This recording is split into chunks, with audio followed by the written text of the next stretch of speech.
Bonjour, aujourd'hui on va voir l'escale 6, dernière escale au Québec. Plus précisément, on va voir toutes nos excuses, structure d'une lettre, les expressions de l'antériorité, de la simultanéité et de la postériorité, les expressions du but. Bien, on va voir le premier thème, c'est quand même le thème de départ, mais premièrement, on va voir qu'est-ce qu'on va apprendre pendant ce chapitre. Bon, alors, on va apprendre à écrire une lettre d'excuse, donc som të shkruajmë një letër për të kërkuar falje, exprimer l'antériorité, la simultanéité, la postériorité e le but për të shprehur pra një veprim i cili ka ndodhur më parë, një veprim që ndodh njëkohësisht me një veprim tjetër, një veprim i cili do ndodh pas veprimit të parë. Gjithashtu dhe ato shprehje të cilat na shërbejnë për të ndërtuar një fjali qëllimore. On va apprendre comment utiliser les expressions avec avoir, do të shikojmë shprehjet me foljen kam dhe si t'i përdorim ato në fjali. Reconnaître des expressions québécois, on va aussi gjithashtu pra do të njohim edhe disa shprehje të Québecut, qui sont en français mais exprimées d'une autre manière, të cilat janë frëngjisht por të shprehura ndryshe nga gjuha franceze. Bon, alors on va commencer avec le mail. Donc, fillon me emailin. Ici, vous avez même les mots nouveaux que tu keni dhe fjalët e reja pour le mail, pour emailin. Alors, je vais le lire et le traduire. Po e lexoj dhe po e përkthej. Cher organisateur, cela fait plus de 8 mois que nous vivons une magnifique aventure qui nous marquera pour le reste de notre vie. Mais elle touche malheureusement à sa fin. Et oui, nous sommes sur le point de rentrer dans les eaux de Saint-Laurent. Nous tenons tout d'abord à vous remercier pour l'organisation impeccable de ce voyage, ainsi que Marc pour sa patience, ses conseils et son amitié. Nous sommes contents de revoir nos familles et nos amis, mais un peu triste que cette expérience inoubliable se termine déjà. Merci encore à tous les organisateurs, l'équipe de l'Océan. Alors, të dashur organizator, po bën gati 8 muaj që ne po jetojmë një aventurë të mrekullueshme e cila do të na shënojë jetën. Me elle touche malheureusement por asaj po i vjen fundi fatkeqësisht dhe po jemi duke u kthyer në ujërat e Saint Laurentit. Nous tenons tout d'abord, ne duam fillimisht t'ju falenderojmë për organizimin, të cilit nuk i mungonte asgjë gjatë këtij udhëtimi, gjithashtu Markun për durimin, për këshillat dhe për mirësinë e tij. Ne jemi të lumtur që do të shikojmë tashmë familjet tona dhe miqtë tanë, por të trishtuar që kjo eksperiencë e paharrueshme po mbaron. Faleminderit edhe një herë organizuesve e ekipi i Oqeanisë. Bon. Comme premier thème, on va voir une lettre. Si thème të parë, do të shikojmë një letër. Une lettre où ils vont demander des excuses. Një letër ku ata do të kërkojnë falje. Quelque chose s'est passé au Québec, ka ndodhur diçka në Québec, et ils vont demander des excuses. Dhe kështu ata do të kërkojnë falje. On va voir à qui ils vont demander des excuses et qu'est-ce qu'ils ont fait. Kujt do t'i kërkojnë, do të shikojmë pra kujt do t'i kërkojnë falje dhe çfarë kanë bërë.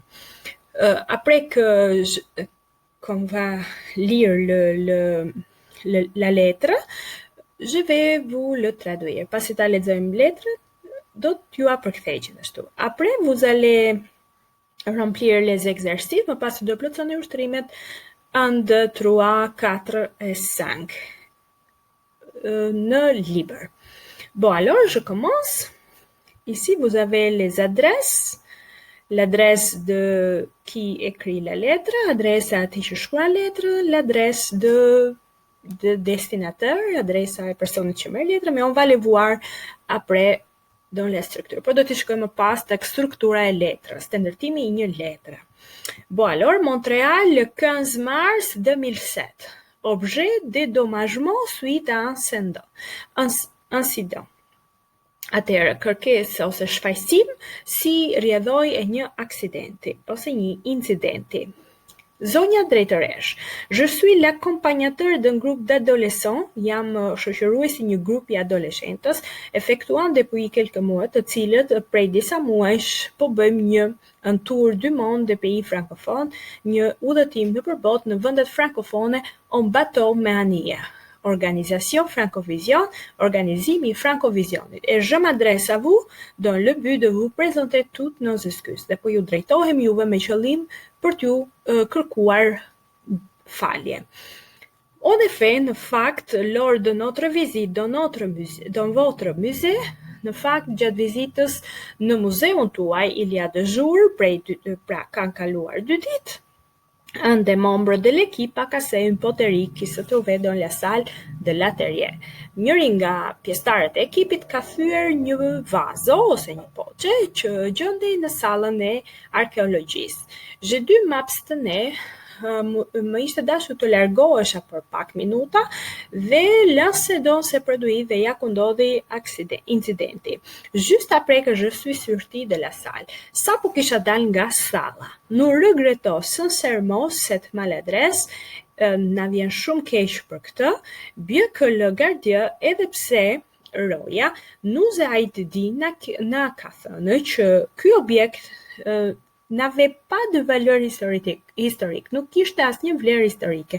Nous tenons à vous faire part de nos excuses, por dëshirojmë që ju të pranoni faljen tonë. De plus, avant de quitter votre pays, për më tepër përpara se të lëmë shtetin tuaj, l'équipe a décidé d'offrir, ekipi ka vendosur t'ju ofroj un petit cadeau, një dhuratë vogël que vous trouverez si joueur, që ju do ta gjeni bashkëngjitur kësaj letre, à la personne qui a créé la poterie, personit të cilit e ka krijuar këtë vazo, afin de le dédommager, me qëllim që ta rikompensojmë ose ta shpaguajmë. Je vous prie d'accepter, ju lutem që të pranoni, Madame la Directrice, zonja drejtoresh, mes sincères salutations, përshëndetjet e mia të sinqerta dhe ainsi que celle de même des membres de l'équipe, gjithashtu dhe atyre të pjesëtarëve të ekipit. Marc Fonteny, accompagnateur de l'équipe de l'Océan, shoqëruesi i ekipit të Oqeanisë. Kjo ishte pra letra e të cilën ata kërkojnë falje për diçka, për një vazo të cilën e kanë thyer në muzeun që kanë vizituar. Maintenant, vous avez ici les mots nouveaux, donc de la lettre, et aussi les expressions, quelques expressions pour s'excuser, comme je te demande pardon, të kërkoj falje, je suis désolé, më vjen keq, je vous prie d'accepter toutes mes excuses, ju lutem të pranoni të gjithë faljen time, je regrette vraiment, më vjen me të vërtet keq. Bon, maintenant on va voir la structure d'une lettre. Shikojmë strukturën e një letre. Comme vous voyez ici, s'écrit le nom et les coordonnées. Këtu shkruhet emri juaj, pra emri atij që përshkruan letrën dhe adresa e tij. Në krahun tjetër shkruhet emri i personit që po e merr letrën dhe adresa e tij. Më poshtë këtu pikërisht shkruhet vendi dhe data, është shumë e rëndësishme që të shkruhet vendi dhe data nga e cila ju po shkruani letrën. Më pas kemi l'objet ose temën për çfarë, pra duhet të precizojmë për çfarë ne do ta shkruajmë letrën. Gjithashtu dhe pasi kemi shkruar temën për çfarë po shkruajmë, duhet të përdorim një mënyrë për t'ju drejtuar personit të cilët po i shkruajmë letrën. Për shembull, cher Madame la Directrice ou seulement Madame la Directrice, comme on a vu, pra dashur zonja drejtoresh apo thjesht edhe zonja drejtoresh. Bon, après on a le corps de texte, më pas kemi ato strukturën e tekstit, të cilën duhet ta keni parasysh që duhet ndarë në paragraf. Çdo mendim duhet të jetë i ndarë nga mendimi tjetër. Pour finir, on va aussi utiliser une formule de politesse. Në fund pra gjithmonë do të përdorim një formulë mirësjellje, për shembull je vous prie, ju lutem, të accepter, të pranoni toutes nos excuses, të gjithë fajsimin tonë, të gjithë, pra siç e morëm dhe tek letra më parë. E pour finir, on va mettre notre note. Për ta mbyllur do vendosim emrin, donc la notre signature. Emrin mbi emrin e personit që ka shkruar letrën. Bon, on va voir donc maintenant les expressions de antériorité, simultanéité et exprimer la postériorité. Ici, vous avez quelques phrases que tu keni disa fjali pour voir donc pour faire une différence, pour të bërë një diferencë nga expression d'antériorité, de simultanéité et de postériorité. Marc a écrit la lettre. Marku ka shkruar letrën il y a 2 jours, ka 2 ditë. Pra, antériorité, Marku e ka shkruar letrën ka 2 ditë që e ka shkruar, pra një veprim I cili ka ndodhur më parë, dhe il y a është ajo shprehje, pra ajo shprehje të cila na ndihmon për të krijuar për të krijuar një fjali, për të shprehur një fjali, më falni, për një veprim I cili ka ndodhur. Il y a 3 semaines, ka 3 javë. Avant notre départ, mund të përdorim ose avant përpara, avant de ou avant quand. Pour exprimer la simultanéité, për të shprehur një veprim I cili ndodh njëkohësisht, on peut utiliser quand ou lors de.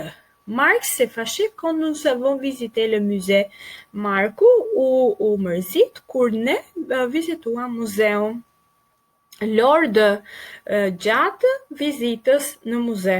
Pra, Marc s'est fâché lors de notre visite au musée. Marku u mërzit gjatë vizitës son në muze. Pra, një veprim I cili shpreh një simultaneite, një veprim I cili ndodh në të njëjtën kohë. Donc, exprimer la postériorité.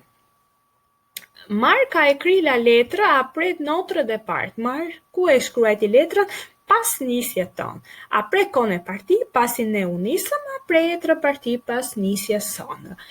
Bon, et dans ce tableau, dans cette tabelle, vous allez voir les expressions pour chaque expression. Et quels sont les mots qu'ils vont le suivre, dhe cilat janë ato që do ta ndjekin më pas. Alors, si on utilise il y a, nëse ne do të përdorim il y a, on doit toujours mettre une expression de temps. Pra, nëse do të përdorim il y a, më pas saj duhet vendosim gjithmonë një shprehje kohore. Një shprehje pra kohore. Nëse do të përdorim avant, gjithmonë do të shoqërohet me një emër. Por nëse do të përdorim avant de, do të vendosim një folje në infinitiv, pra të pashtjelluar, avant de partir. Nëse ne do të përdorim avant que, do të vendosim folje në subjonktiv, pra në mënyrën lidhore. Avant que tu partes. Pour exprimer la simultanéité, për të shprehur pra simultaniten. Lors de, gjithmonë do të ndiqet nga një emër. Pour exprimer la postériorité, për të shprehur një veprim I cili ndodhi pas. Après plus un nom, pra après nëse nuk ka d, do të shoqërohet nga një emër, pra duhet të shoqërohet patjetër nga një emër, ose après mund të shoqërohet nga një infinitiv passé. Çfarë do të thotë infinitiv passé? Nga një forme pashtjelluar e kryer, që do të thotë nga një folje e cila do të jetë e pashtjelluar plus një folje e cila do të jetë në pjesore të kryer. Si shembull, pra mund përdoret être, avoir plus le verbe au participe passé. Et pour finir, si on utilise après que, nëse do të përdorim après que, on va mettre le verbe à l'indicatif. Pra, në mënyrën dëftore. Tu es parti. Donc, après que tu es parti, pasi ti ishe nisur. Bon, pour finir, on va voir les expressions de but. Për të mbyllur, do të shikojmë dhe shprehjet që shprehin një fjali, pra, les expressions de but. Shprehjet për të ndërtuar fjali qëllimore. Je t'écris pour, po të shkruaj për. Je t'écris dans le but de. po të shkruajmë me qëllim që, je t'écris afin de, po të shkruaj me qëllim që, je t'écris pour que, po të shkruaj për, je t'écris afin que, me qëllim që. Nëse do të përdorim pour, dans le but de, et afin de, do të ndiqet gjithmonë nga një infinitiv. Pra, do të shkruani një letër për të kërkuar falje. Bon, alors au revoir et merci.